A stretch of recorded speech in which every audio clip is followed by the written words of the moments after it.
ಎಂಬುದು ಸಾಕ್ಷಿ ಸಮೇತ 10-15 ದಿನಗಳಲ್ಲಿ ಅಥವಾ 15-20 ದಿನಗಳಲ್ಲಿ ಕೊಡುತ್ತೇನೆ. ಆಗ ಅವರು ಎಷ್ಟು ದೃಢಕೋರರು ಎಂಬುದು ಗೊತ್ತಾಗಲಿದೆ. ಅಂದ್ರೆ ಎಷ್ಟು ದುಡ್ಡು ಹೊಡ್ಕೊಂಡಿದ್ದಾರೆ. ಬರೀ ಇದು ಒಂದು ಉತ್ತರ ಕರ್ನಾಟಕದ ಡೆವಲಪ್ಮೆಂಟ್ದಲ್ಲಿ, ಕಲ್ಯಾಣ ಕರ್ನಾಟಕ ಡೆವಲಪ್ಮೆಂಟಲ್ಲಿ ಎಷ್ಟು ಹೊಡೆದಿದ್ದಾರೆ ದುಡ್ಡು ಅನ್ನೋದು ಗೊತ್ತಾಗ್ತದೆ. ಎಷ್ಟು ಹೊಡೆದಂಥ ದಾಖಲೆಗಳ ಸಮೇತ ನಾನು ನಿಮ್ಮ ಮುಂದೆ ಇಳ್ತೀನಿ ಅನ್ನುವಂಥ ಒಂದನ್ನು ಅತ್ಯಂತ ಭರವಸೆಯಿಂದಾಗಿ ಹೇಳ್ತಾ ಇದ್ದಾರೆ. ಅಂದ್ರೆ ಇಲ್ಲಿಯ ಈ ದೇಶದ ಪ್ರಧಾನ ಸಂಪತ್ತಿನದ, ಮೇನ್ ಸಂಪತ್ತಿನದ, ಅದು ತಮ್ಮ ಅಡಿಯಲ್ಲಿ ತಮ್ಮವ್ರ ಕೈಯಲ್ಲಿ ಯಾವ ರೀತಿಯಾಗಿ RSS ಮಾಡಿದೆ ಅನ್ನೋದನ್ನು ವಿತ್ ಡಾಕ್ಯುಮೆಂಟ್ ಕೊಡ್ತಾಯಿದ್ದೀನಿ. ಇದನ್ನು ಬಿಡೋದಿಲ್ಲಪ್ಪ ಇಲ್ಲಿಗೆ ಅಂತ.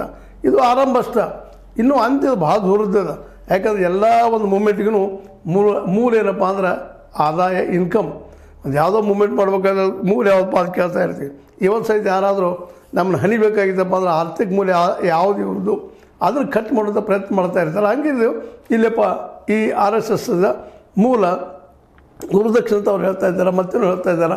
ಅದೆಲ್ಲ ಅಡಿಕ್ಟ್ ಆಗಲಿ, ದೇವರು ಹುಂಡಿದ ಅಡಿಕ್ಟ್ ಆಗ್ತದೆ, ಮತ್ತು ನಿಮ್ದು ಯಾಕೆ ಅಡಿಕ್ಟ್ ಆಗಬಾರ್ದು ಅಂತೇಳಿ ಒಂದು ರೀತಿಯಿಂದಾಗಿ ಇದು ಏನಪ್ಪ ಅಂದ್ರೆ ಮುಂಬರುವ ದಿನಗಳಲ್ಲಿ ಸಂಘರ್ಷ ರೂಪ ಇನ್ನೂ ಜೋರಾಗ್ತಾ ಆಗ್ತಾನದ.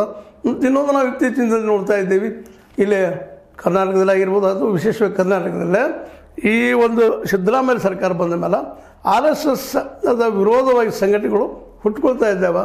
ಅದ್ರ ಜೊತೆಗೆ ಇಲ್ಲಿ ವಿಚಾರವಾದಿಗಳನ್ನ ನಾವು ಕರ್ಕೊಳ್ತೀವಿ. ಇವ್ರಿಗೆ ಯಾರು ಇವರು RSSನ ಬಂದಂಥವ್ರಾಗಿರ್ಬೋದು, ಸಂಘ ಮೂಲದವ್ರು ಇರ್ಬೋದು, ಸಂಘ ಪರಿವಾರದವರಾಗಿರ್ಬೋದು, ಇವ್ರು ಇವತ್ತು ಏನು ಕರಿತಾ ಇದ್ದಾರೆ, ಇವ್ರಿಗೆ ಏನಪ್ಪ ಈ ಸನಾತನ ವಿರೋಧಿಗಳು ಅಂತೇಳಿ ಮತ್ತೇನೋ ಕರಿತಾ ಇರ್ತಾರೆ ಇವ್ರಿಗೆ.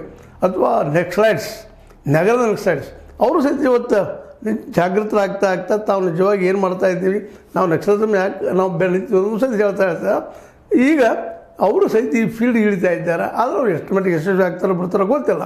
ಬಟ್ ಖರ್ಗೆ ಅವರು ಇವತ್ತಿನ ಹೇಳಿದಂಥ ಹಾದಿನಂದರೆ ಇದು ಕಾನೂನಾತ್ಮಕ ಹೋರಾಟ ಮಾಡುವಂಥದ್ದು ಮತ್ತು ಸಂವಿಧಾನದ ಅಡಿಯಲ್ಲಿ ಹೋರಾಟ ಮಾಡುವಂಥದ್ದು, ಹೆಚ್ಚಿಗೆ ಪ್ರತಿಫಲನ ಕೊಡುವಂಥದ್ದು, ಜೊತೆಗೆ ಒಂದು ದೊಡ್ಡ ಸಮುದಾಯವನ್ನು ಮತ್ತು ಈಗ ಮತ್ತೆ ಮೇಲ್ಮೇಲೆ ಹೇಳುವಂಥದ್ದು ಅದೇ